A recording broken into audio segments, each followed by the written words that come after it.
العلم هو النور الهادي والمفتاح لكل الخير من يرد الله به خيرا. الحمد لله رب العالمين والصلاة والسلام على سيد الأنبياء والمرسلين وعلى آله وأصحابه أجمعين أما بعد. بسم الله الرحمن الرحیم. وجنایت الراہن علی الرہن مضمونۃ، شیء مرہون پر راہن کی جنایت سبب زمان ہے. وجنایت المرتہن علیہ تسقط من الدین بقدرہا، شیء مرہون پر مرتہن کی جنایت ساقط کر دیتی ہے دین سے جنایت کے بقدر. وجنایت الرہن علی الراہن وعلی المرتہن وعلی مالہما ہدر، شیء مرہون کی جنایت راہن پر، مرتہن پر اور ان دونوں کے مال پر رائے گاں ہے. عزیز طلبہ، اس متن میں مصنف علیہ الرحمہ یہ مسئلہ بیان فرما رہے ہیں کہ راہن اگر شیء مرہون پر تصرف کر کے اس میں جنایت کرے جس کے سبب شیء مرہون کی قیمت میں کمی واقع ہو جائے تو اس نقصان کا ضمان اور اس کی پینلٹی راہن پر لازم ہوگی. اگرچہ راہن شیء مرہون کا مالک ہے اور ہر مالک کو اپنے ملک میں مکمل تصرف کا اختیار ہوتا ہے، لیکن چونکہ یہاں شیء مرہون کے ساتھ مرتہن کا حق بھی متعلق ہے، اس لیے راہن شیء مرہون کے مالک ہونے کے باوجود اگر شیء مرہون پر جنایت کرتا ہے اور اس میں کوئی نقصان آ جاتا ہے جس کی وجہ سے اس کی قیمت کم ہو جاتی ہے تو شیء مرہون کی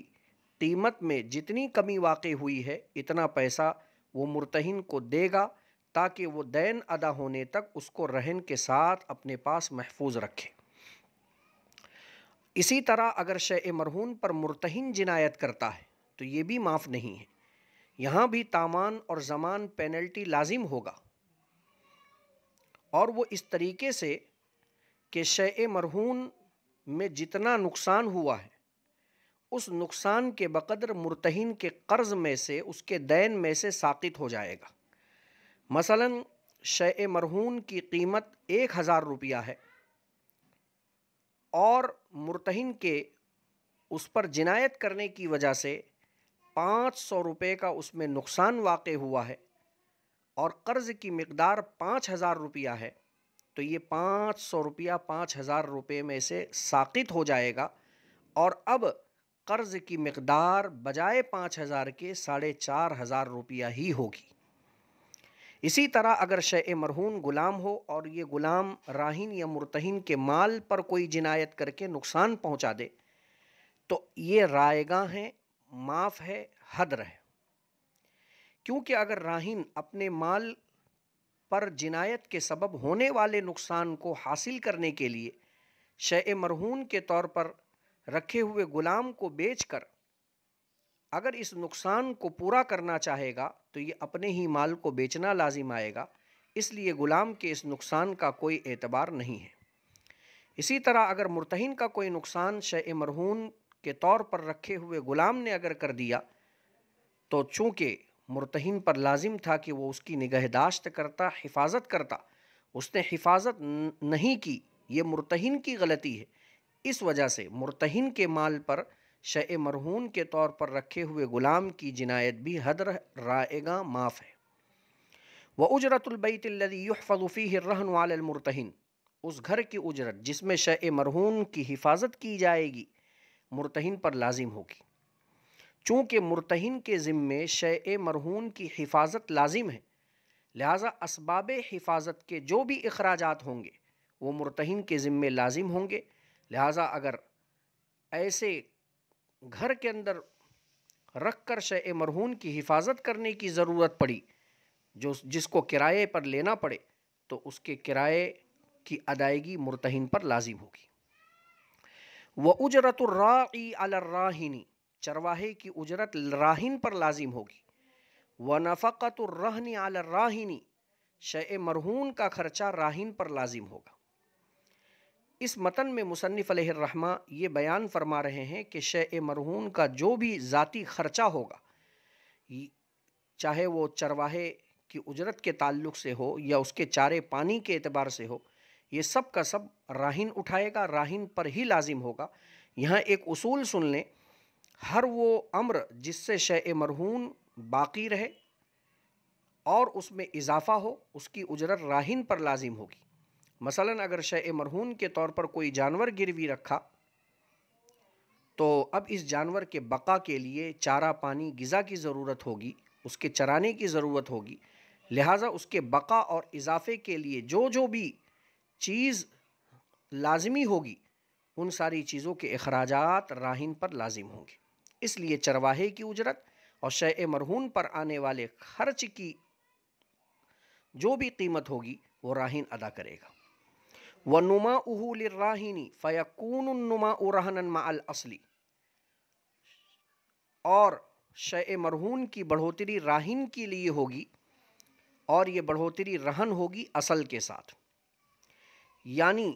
شیء مرہون میں جو کچھ بھی اضافہ اور بڑھوتری ہوگی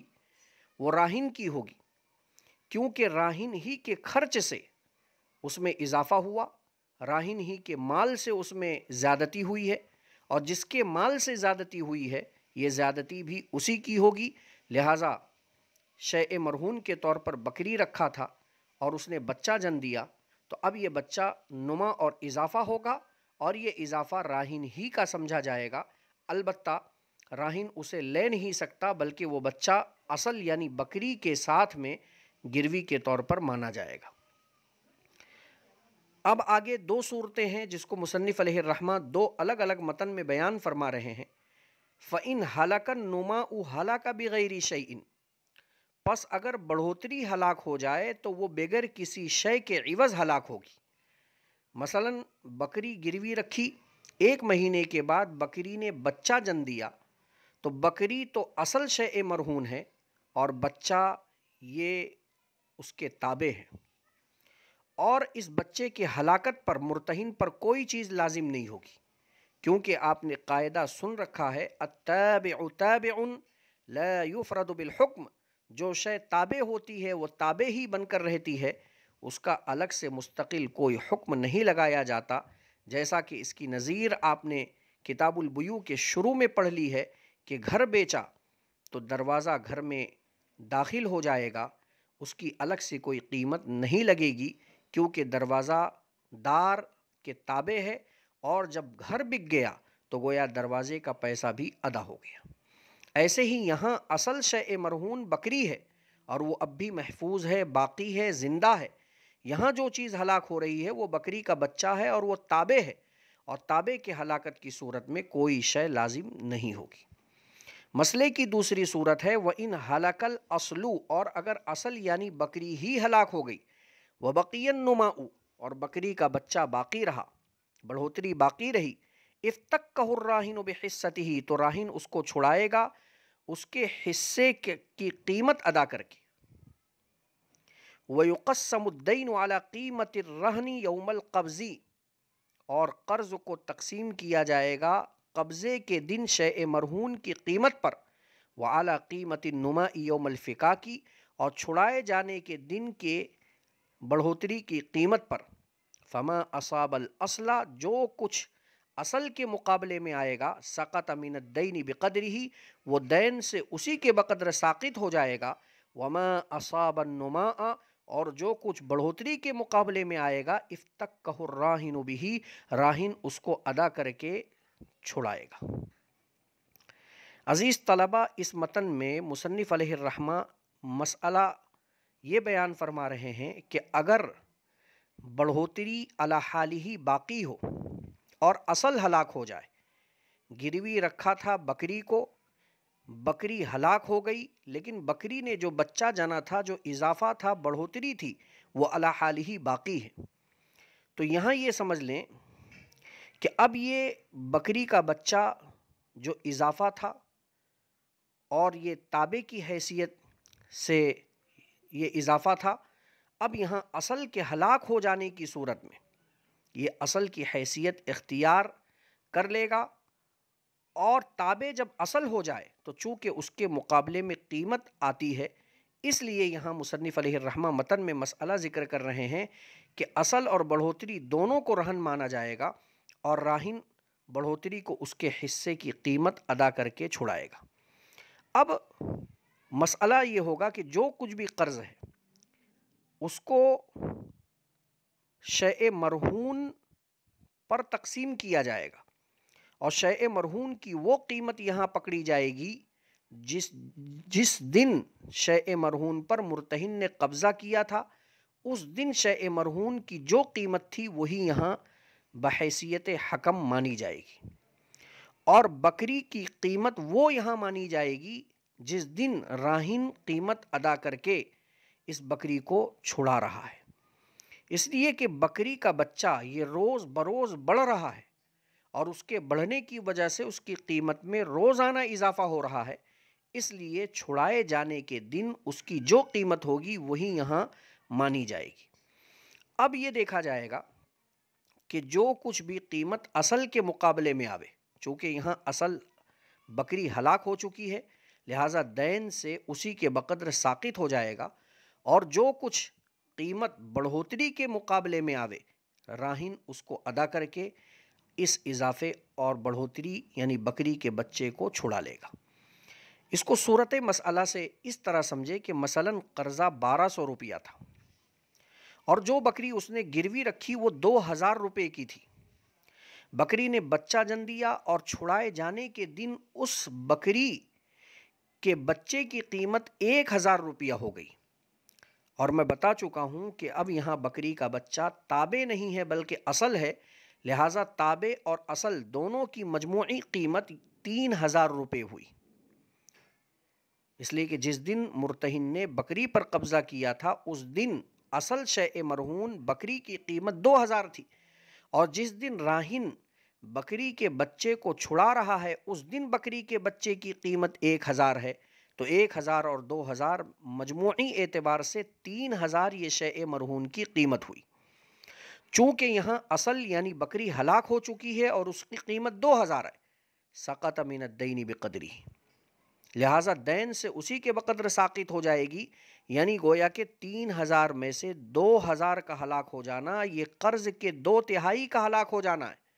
لہٰذا 1200 کے 2/3 800 ہوں گے،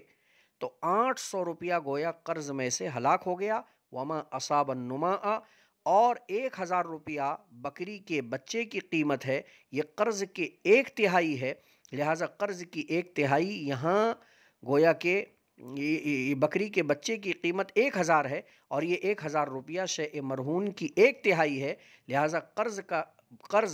1200 روپے میں سے 1/3 400 ہوگا، یہ 400 روپیہ راہن ادا کر کے بکری کا بچہ چھڑائے گا۔ وَيَجُوزُ الزِّيَادَةُ فِي الرَّهْنِ، شیء مرہون میں اضافہ کرنا جائز ہے۔ اگر کسی شخص نے اپنی سائیکل رکھ کر 1000 روپیہ گروی 1000 روپیہ قرض لیا،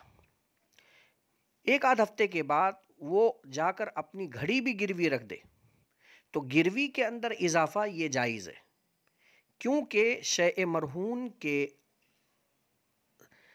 ذات میں شیء مرہون کی عدد میں اضافہ یہ اعتماد اور وثیقے کو بڑھائے گا، جو شیء مرہون کے بڑھنے کی وجہ سے اضافے کی بڑھوتری کا سبب بنے گا، اور یہ عقد رہن کا مقصود ہے، اس وجہ سے یہ جائز ہے۔ وَلَا يَجُوزُ الزِّيَادَةُ فِي الدَّيْنِ عِنْدَ أَبِي حَنِيفَةَ وَمُحَمَّدٍ رَحِمَهُمُ اللَّهُ تعالی، دین یعنی قرض کا اضافہ جائز نہیں ہے حضرات طرفین رحمہم اللہ کے نزدیک۔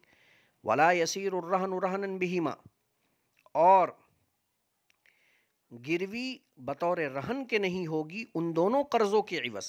وقال ابو یوسف رحمہ اللہ تعالی ہوا جائز، اور حضرت امام ابو یوسف رحمۃ اللہ علیہ فرماتے ہیں قرض کا اضافہ جائز ہے۔ ایک اختلافی مسئلہ مصنف علیہ الرحمہ نے اس متن میں ذکر کیا۔ صورت مسئلہ یہ ہے کہ ایک شخص نے 1000 روپیہ قرض لیا اور اپنی سائیکل گروی رکھ دی۔ اب اگر راہن مرتہن کو یہ کہے کہ مجھے اسی سائیکل کے عوض مزید 1000 روپیہ قرض دو، تو اب یہ 1000 روپیہ جو بعد میں قرض لے رہا ہے یہ 1000 روپے کی طرف سے یہ سائیکل گروی بننے کی صلاحیت نہیں رکھے گی، بلکہ یہ سائیکل پہلے والے 1000 روپے کے عوض گروی ہوگی، اور یہ دوسرے نمبر پر جو 1000 روپیہ قرض لے رہا ہے وہ بغیر گروی کے قرض ہوگا۔ ان حضرات نے استدلال کیا آیت کریمہ فریحان مقبوضہ کہ اس آیت کریمہ کا تقاضا یہ ہے کہ پہلے جو گروی سائیکل رکھی وہ دین میں مکمل مقبوض ہے، اس لیے اب جو دوسرے نمبر پر دوسرا 1000 روپیہ لے رہا ہے وہ سائیکل کے تحت داخل نہیں ہوگا، بلکہ وہ دوسرا قرضہ بغیر گروی کے ہوگا۔ حضرت امام ابو یوسف رحمۃ اللہ علیہ فرماتے ہیں ایک گروی پر ڈبل قرضہ اٹھایا جا سکتا ہے، پہلی مرتبہ قرض لے لیا، پھر دوسری مرتبہ اسی شیء مرہون پر دوسرا قرضہ بھی لینا جائز ہے۔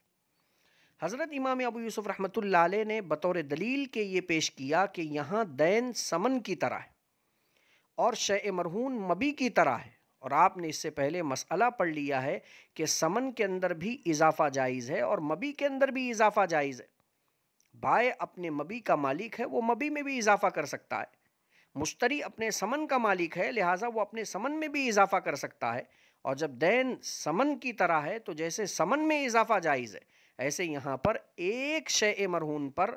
دین کا اضافہ بھی جائز ہوگا۔ اختلاف کا ثمرہ اس وقت ظاہر ہوگا جبکہ یہ سائیکل ہلاک ہو جائے، تو اب اس شیء مرہون کے ہلاکت کی وجہ سے حضرات طرفین رحمہم اللہ کے نزدیک سائیکل کی جو بھی قیمت ہوگی اس قیمت کا نقصان پہلے والے قرض سے تو کٹے گا، کیونکہ پہلا والا قرض اسی سائیکل کے بیس پر لیا گیا تھا اور وہ یہ سائیکل اسی 1000 روپے کے لیے بطور گروی اور رہن تھی، لیکن دوسرے نمبر پر جو 1000 روپیہ لیا تھا اس میں سے کچھ بھی نہیں کٹے گا، اس لیے کہ دوسرے نمبر پر لیا ہوا قرضہ یہ سائیکل اس کے لیے بحیثیت رہن نہیں تھی، جبکہ حضرت امام ابو یوسف رحمۃ اللہ علیہ کے نزدیک دوسرا قرض بھی یہ پہلے قرض کے تحت داخل ہو کر مجموعی قرض کے طرف سے یہ سائیکل گروی سمجھی جائے گی، لہٰذا حضرت امام ابو یوسف رحمۃ اللہ علیہ کے نزدیک سائیکل کے نقصان پر دونوں قرضوں سے پیسہ کٹے گا۔ عزیز طلبہ، دلائل کے اعتبار سے چونکہ طرفین رحمہم اللہ کا مذہب قوی ہے اور ان کی دلیل بھی قوی ہے، اس لیے کہ انہوں نے جو دلیل پیش کی ہے فریحان مقبوضہ، اس آیت کریمہ سے یہ بات معلوم ہوئی کہ دین لینے کے بعد شیء مرہونہ اس دین میں مکمل طور پر قبضہ کی ہوئی شمار ہوتی ہے، لہٰذا اب اس دین میں اضافہ درست نہیں ہو سکتا، اور چونکہ گروی کا مقصد بھی اعتماد اور وثیقہ ہے، اور زیادتی دین یعنی اگر ایک ہی گروی پر دین کا اضافہ جائز کر دیا جائے تو اعتماد اور وثیقہ جو مقصود رہن ہے یہ اس کے خلاف پایا جائے گا، اس وجہ سے اس مسئلے میں طرفین رحمہم اللہ کے قول پر فتویٰ ہے۔ اکتفی علی ھذا القدر، السلام علیکم ورحمۃ اللہ وبرکاتہ۔ السلام عليكم، لا تنسوا الاعجاب بالفيديو والاشتراك في القناة تشجيعا لنا لنستمر بنشر المزيد إن شاء الله.